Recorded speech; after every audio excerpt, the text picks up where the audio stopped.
As somebody who wants to scale without burnout, you start to recognize that it's no more just about what you can do, but what you can do through people.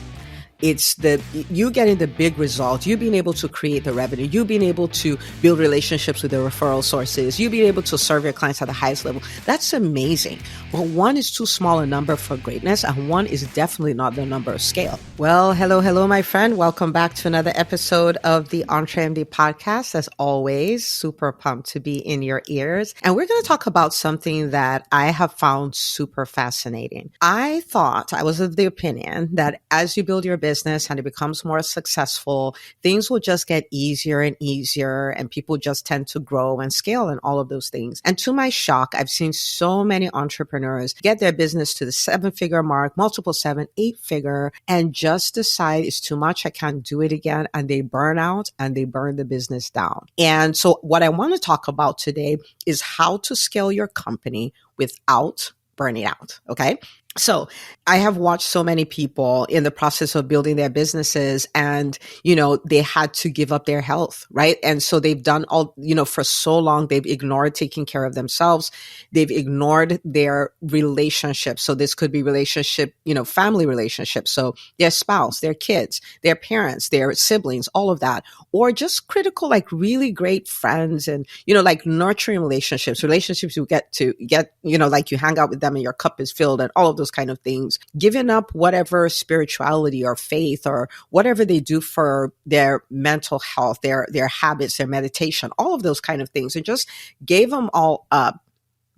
And at the end, crashed and burned, right? And then there's some other business practices. So this is something that I've thought about a lot because I am an entrepreneur. I am a serial entrepreneur. I love business. I love helping people build businesses. I believe that business is a way to monetize your mission. So you're free to do whatever it is you feel you're really on this planet to do because you understand how to make the numbers work. And so it puts you in a position where you never work again because you're doing what you really want to do. But because you've learned how to monetize it, it's almost like doing your hobby and it's your job. It's fantastic.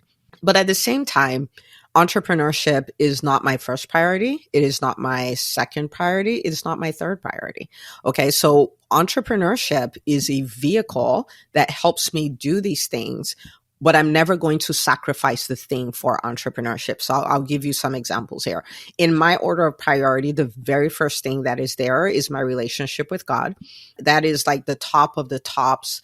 I'm not sacrificing that for anything, right? So that's there. The second is a relationship with my family. So my husband, my kids, and, my extended family and all of those kind of things.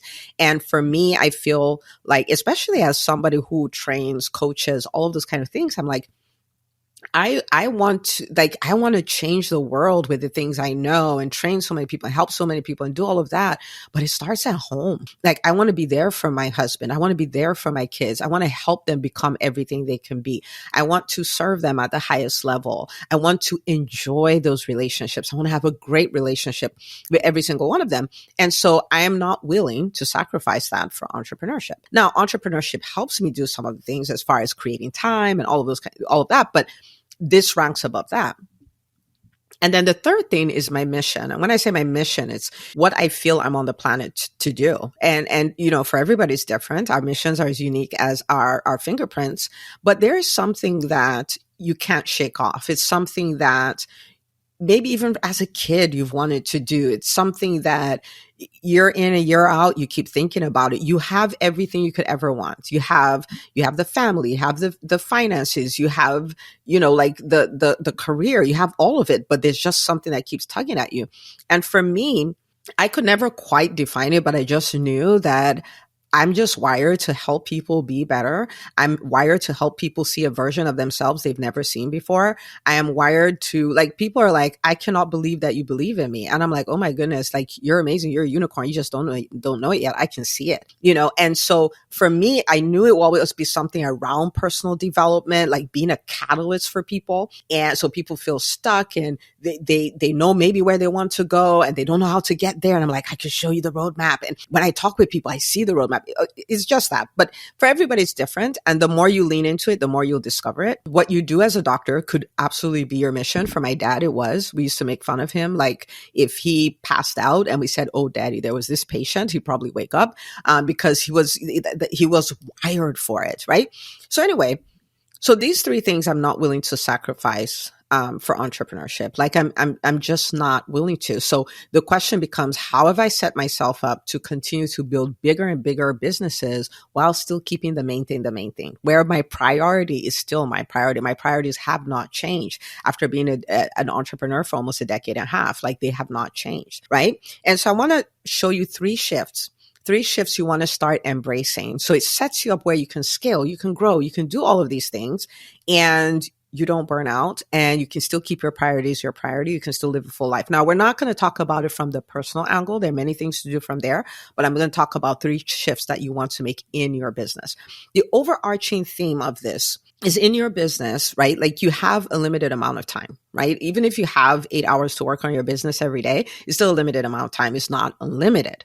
And so at every point in time, you want to be like doing the absolute highest level work you can do, the work that gives you the biggest bang for your buck. If you remember the Pareto principle, 80% of the work gives you 20% of the work gives you 80% of the results. You want to live in the 20%. The more you live in the 20%, the bigger your results will be, and the less time it will take to pull it off. So that's that magical spot where people are like, how are you doing this? Like, don't you only have 24 hours? Okay. So the shifts are designed to help you to spend more of your time, maybe most of your time in the 20%. So the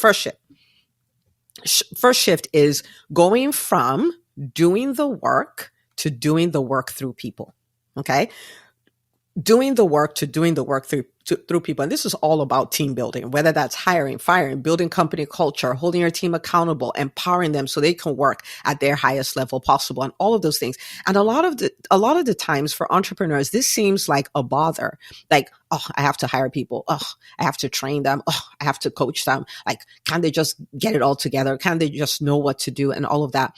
But as somebody who wants to scale without burnout, you start to recognize that it's no more just about what you can do, but what you can do through people. It's you getting the big result, you being able to create the revenue, you being able to build relationships with the referral sources, you being able to serve your clients at the highest level. That's amazing. But one is too small a number for greatness, and one is definitely not the number of scale. Okay, there's no scale without a team. Like, you know what I mean? And there's no scale without a team. And so you want to start making that shift from, oh, I'm so good at this and I can do it, and my clients love me and my patients love me and my patients only want to see me and all of that.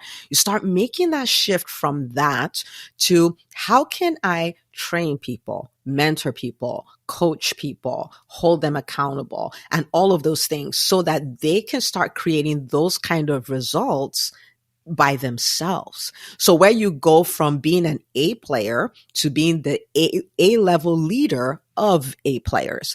Once you make that shift, now let me be very clear.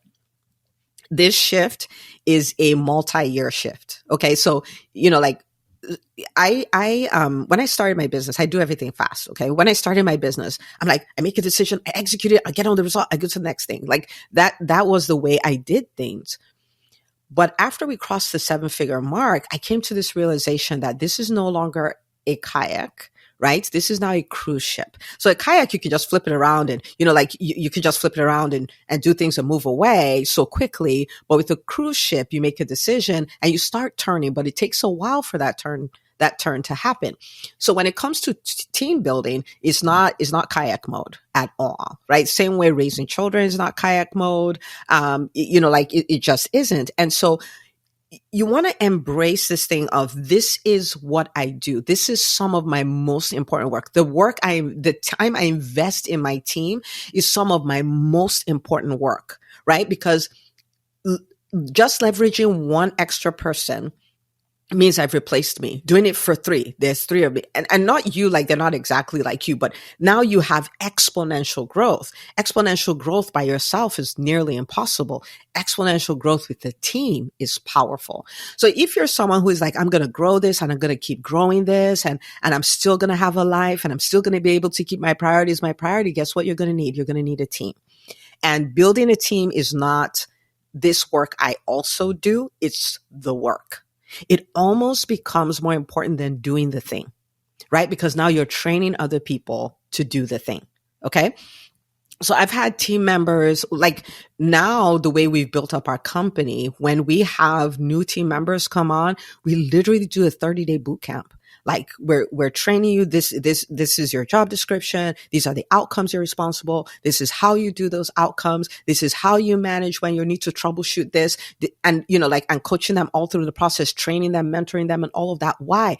Because it takes a minute. If you want to have a team full of A players, it takes a minute. But changing that perception changes everything. Okay. So that's the first thing, that first shift from doing the work. Now, does that mean you don't do the work? No. It's just that you now prioritize training other people to do the work. Okay. So you can still do it, but that's what you need to do. So that's the first thing.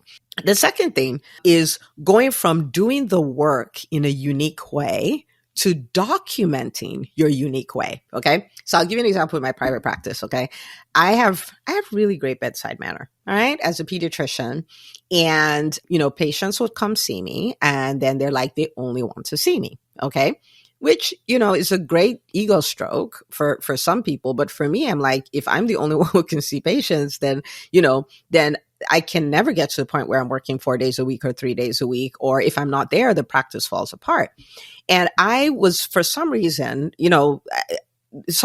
and I read Michael Gerber's book on the E-Myth, right? And I started learning about working on the business outside. So I started thinking about retirement very, very early. I started thinking about retirement my first week as an attending, because I was like, actually my first day. And I was like, yeah, no, I'm going to give this 10 years and then I'm out, And that's because of the mission, right? I didn't know what it was, but I knew that there were so many other things that I needed to do. So it's not for every physician. It's just for me. That's my story. And so I started learning really early and working on the business. And so one day I stopped and I was like, you know what? There is a specific reason. There are specific reasons why people will say, I only want to see Dr. Una. It's not because I am unique. Now, of course, I'm unique. I'm special. There's nobody like me. Nobody has my fingerprint and all of that. But there are certain things that make them say that. I had a unique way. But this is the deal. Most of us have a unique way. We've never thought about it. We've never documented it, so we can't reproduce it. And so I started thinking, I was like, what is that? What is it that makes people say that? And I started identifying them, because these were things that I did by default. I never documented them. So for instance, when I'd walk into the room, I walk in as a thermostat, not a thermometer. Right? And so what that means is I walk in to control the atmosphere. So when I walk in with my sing-song voice, good morning. So even if the person was slightly upset by traffic or whatever, they mirror my energy. Right? And so I can pull them out of whatever that was. Now, of course, if people had like tragic things going on, is what it is, but for the most part. And so I walk in with that. That's one. Another thing I realized I always do is I always compliment the parent or the kid. So, oh my goodness, red hair, that looks good on you. Oh, look how handsome this little man is. Mom, you're doing such an excellent job. Like, I would always do that. I also always compliment something. It takes 2 seconds to do this stuff, right? So I didn't realize, what my default was.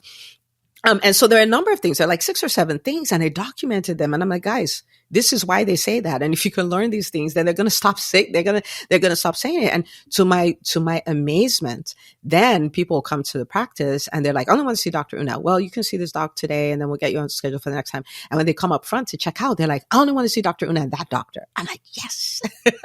Right? So you want to make that shift from doing the unique work to documenting your unique work. And I use that example like private practice, but it's anything. The meetings you run, how do you run? What is your actual framework for running? So start thinking IP, because you have it. You have a lot of it. You've used it. It's just like scrambled spaghetti in your head and you just want to unscramble it and document it, and you'll be able to reproduce that, right? What that will do is the energy, the culture, the feel, the atmosphere, the excellence, all of that, you can reproduce it where it's not because you did it, because now your team is doing that. Like imagine a team of people who do things the way you imagine they should be done. Right. And there's clarity because they cannot get in our heads and figure it out. Like it's our job, to do that. So start thinking in that kind of way, right? The processes, even your processes for doing things, like how do you do that? So say you're a coach, you run a coaching call. How are you doing that? What is the framework? Document them. Okay. That way you don't have the heavy weight of scaling by yourself. You can then scale with others because others can do what you do. Okay. The third one is the shift from being impressed by revenue to being impressed by profit. Okay. Being impressed by revenue to being impressed by profit. And again, we did an episode that was really about how to scale without going broke. So I'm not going to go too in depth here. I want you to listen to that episode, but think about it, right? Like your revenue as your business becomes bigger, the truth of the matter is, I'm going to say this, and I'm using the word, I'm putting air quotes there, right? But it is a vanity metric. Your revenue is a vanity metric because you don't take revenue home. What you take home is profit, right? Like your cash flow is not revenue. It's not just revenue. It's profit, right? There's profit and there's cash flow, all these other things. But you want to start making that shift. Now, does it mean you don't look at revenue at all? Of course not. Like you're going to look at it, but you're going to look at it. You're going to look at profit. You're going to look at your profit margin. You're going to look at cash flow. You're going to look at the actual things like money in the bank to pay bills, like profits. So, okay, how much can we take home in distribution? Like you want to start thinking in those ways because just your revenue, especially as you begin to scale. Okay. Now, if you will do these things, I want you to think about it. Okay. So you set yourself up where you start training doing the work of building a team that can run your company. So you build a team, the team builds your company. I cannot tell you how much peace and quiet. I've had so many students in EBS Scale, which is our tier for doctors doing over $1 million in revenue and still interested in hypergrowth and, building companies that will run without them. It is just beautiful to watch them, build the team. In fact, this is, at a meeting we had last week, one of the doctors, and she's been in Scale for about a year at this point. And the beginning was like building the team, seeing that you can lead this caliber of team, putting the ideal job out, interviewing, finding the rock stars, all of those things. And she made a statement. She said, I love my clinic. Now, this is she's doing over 7 figures in revenue. She's like, I love my clinic. I have a team of rock stars. They are so efficient. We get done before the end of the day. In fact, our schedule is so efficient that I think I can fit in 10 more patients there. I'm able to have more time off, right? And they are carrying the weight of the practice with me. Right. And you could just hear the relief and the joy and all of that. Like I said, this was not a 2-week process. This was a drawn out process. But imagine getting to the place where you're like, I love clinic. We finish early and all the work is done. And I have a rock star team and the team, they are bearing the weight, right? The weight of making the practice work, making the practice profitable, troubleshooting and all of that stuff. So that is the result of doing the work of building the team. So imagine that that's you. You build a team and the team is building the business. You set yourself up where you start documenting your IP. You start documenting your way of doing things. What makes your business excellent? What makes your business profitable? What makes people come back after you time after time? What do you do to create the demand for your services? All of that, where you're documenting that so your team can run with it.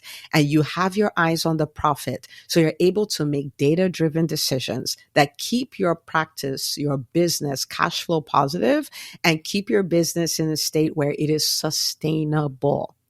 If you grow that way, you will grow without having to deal with the excessive burnout that makes people just go like, burn it all down. I'm done with it, right? These are some of the things you can do to safeguard so that 5 years from now, 10 years from now, 20 years from now, if you still want to, the business still exists. You're still running it. You're still growing in a way you choose, right? Like we get to choose. We're entrepreneurs. We get to choose.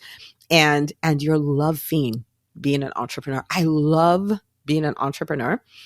And I would love to see you enjoy the journey of entrepreneurship, even though you're growing a big company. Okay. So if, if that sounds like something you want to do the work. Do the work, make these little shifts. And of course, if you've crossed the 7-figure mark and you're like, oh my goodness, like that sounds like music to my ears, because once I crossed 7 figures, it was nice. Everybody was like, congratulations, that is amazing. But I've just wanted to throw the whole business away. Then there's a place for you. It's called the EntreMD Business School Scale, EBS Scale.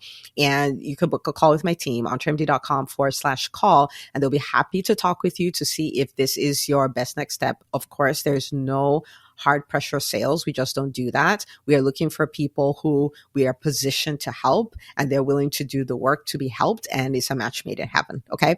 Now, I want you to take this episode, take a screenshot of it on your podcast app, and I want you to post on social media your biggest lesson from this, the commitment you're making, and you can tag us, #EntreMD. I'd love to shout you out, and share this with the doctors in your world. They will thank you forever. We need physician-led businesses to stay in business. Okay. That's what the healthcare space needs. All right. So thank you for watching. Share this, and I'll see you on the next episode of the EntreMD podcast.